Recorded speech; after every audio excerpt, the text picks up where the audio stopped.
La realidad es que cuando nosotros en las PASO sacamos 30% de los votos, en realidad 31%, y eso quedamos primero, fíjate que igual el sistema siguió atacando, digamos, o sea, fuimos víctimas de la campaña más sucia de la historia de la humanidad.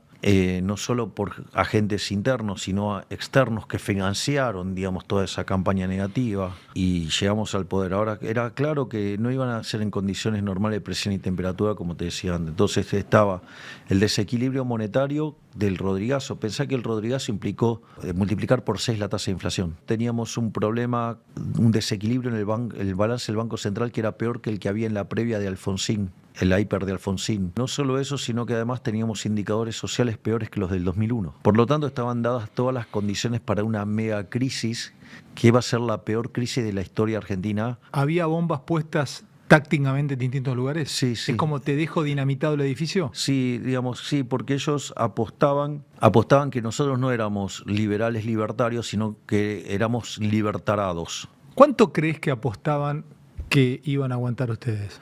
¿3 meses? No, 4? no. La apuesta era que estalláramos rápidamente y en enero tomar el poder de vuelta. Si nosotros liberábamos todo el primer día, los bancos, en lugar de quedarse con pesos, ¿qué iban a hacer? Iban a correr a comprar dólares. Por lo tanto, digamos, o sea, me generaba un aumento de la oferta de dinero que me multiplicaba por 5 veces la cantidad de dinero y generaba una hiperinflación. Teníamos un problema que era el de la CIRA, que se le debía a los importadores 50.000 millones de dólares. La economía no podía moverse porque no podía importar los insumos. Teníamos un problema de vencimientos de deudas en pesos por el equivalente a 90.000 millones de dólares. En cada cajón había una bomba. Estaba el tema de la bomba de los puts, que te los podían ejecutar en cualquier momento y te hacían aumentar la cantidad de dinero. Entonces, nosotros teníamos toda esa situación. La inflación en la primera semana de diciembre venía corriendo al 1% diario, que es el equivalente al 3.700 anual. Cuando vos tomás las 2 primeras semanas, venía creciendo al 7.500 anual. Y si vos tomás la inflación mayorista, que siempre se adelanta a la minorista, fue 54%. Fue de hecho 54%. Eso, si vos lo anualizás, te da 17.000. ¿Cómo empezás a cortar los cables? Sí. Entonces, fíjate esto, porque yo digo, Caputo es el mejor ministro de Economía de la historia. Escuchate este dato, porque es importante. Esta semana salió el dato de precios mayoristas. Dio 2,7%. Eso anualizado te da 35%. La inflación se bajó desde el 17.000% anual al 35% anual. Esto es mérito de Toto Caputo, de Santiago Bausili, presidente del Banco Central, de Pablo Quierno, el secretario de Financiamiento. Entonces, en ese contexto, vos fíjate, porque hay una tasa de evaluación del 2% mensual, ¿no? Que es el crawling peg. Si vos limpiás ese 2%, quiere decir que entonces la inflación es del 0,7 mensual. Es decir, que hoy la inflación en Argentina viaja en torno al 8-9% anual. Es decir, que la estamos bajando del 17.000 a menos del 10 anual. Y todo esto lo hicimos en 6 meses, Ale. Argentina no cumplió las metas con el Fondo Monetario Internacional. De hecho, cuando nosotros llegamos, el programa estaba caído. No solo eso, sino que además, como si esto fuera poco, no solo que el programa estaba caído, sino que además el fondo, sí, el jefe de la misión, sí, autorizó que se financiaran con puts. Como no querían el crédito que implicaba el sector público, utilizaron el Banco Central. Y para que no se vea contablemente, usaron los puts. ¿Por qué?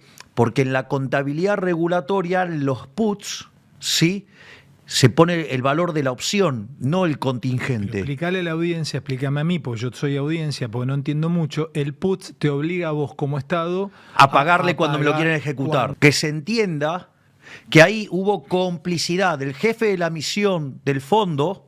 Ojo lo que estás diciendo, Javi, ¿eh? Hubo complicidad del jefe de la misión del fondo con el gobierno anterior para ocultar adentro del balance del Banco Central eso. ¿Quién era el jefe de la misión del fondo? El que sigue siendo ahora. ¿Pero no te complica decir esto con el fondo? No, porque se tiene que saber la verdad. El jefe de la misión del fondo fue ministro de Economía de Bachelet, digamos, en el segundo gobierno, que causó el desastre que causó en Chile. ¿Estás hablando de Rodrigo Valdés? Sí, exactamente. Entonces. Con lo cual, digamos, o sea, eso no es un tema menor. No, ¿qué va a ser un tema menor? Ah, bueno, ok, listo. Acabas de tirar entonces, un digamos, exocet. El Fondo Monetario, digamos, ¿por qué le permitían todo a Massa? ¿Por qué? Porque el gobierno anterior era Foro de San Pablo, era Grupo Puebla. Nosotros sobrecumplimos todo y todo el día, digamos, están, digamos, poniendo peros. El fondo tenía un conjunto de metas. Nosotros le pusimos metas más fuertes y sobrecumplimos las propias que nosotros habíamos puesto.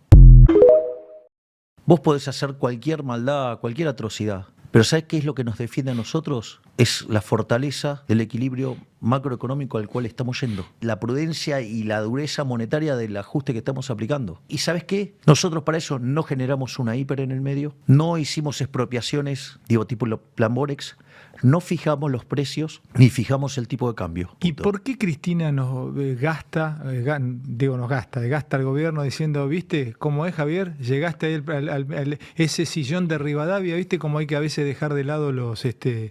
Porque no entiende lo que hice. Bueno, digo, si hay algo que queda claro es que ella no sabe de economía y los economistas que la rodean a ella son bastante malos.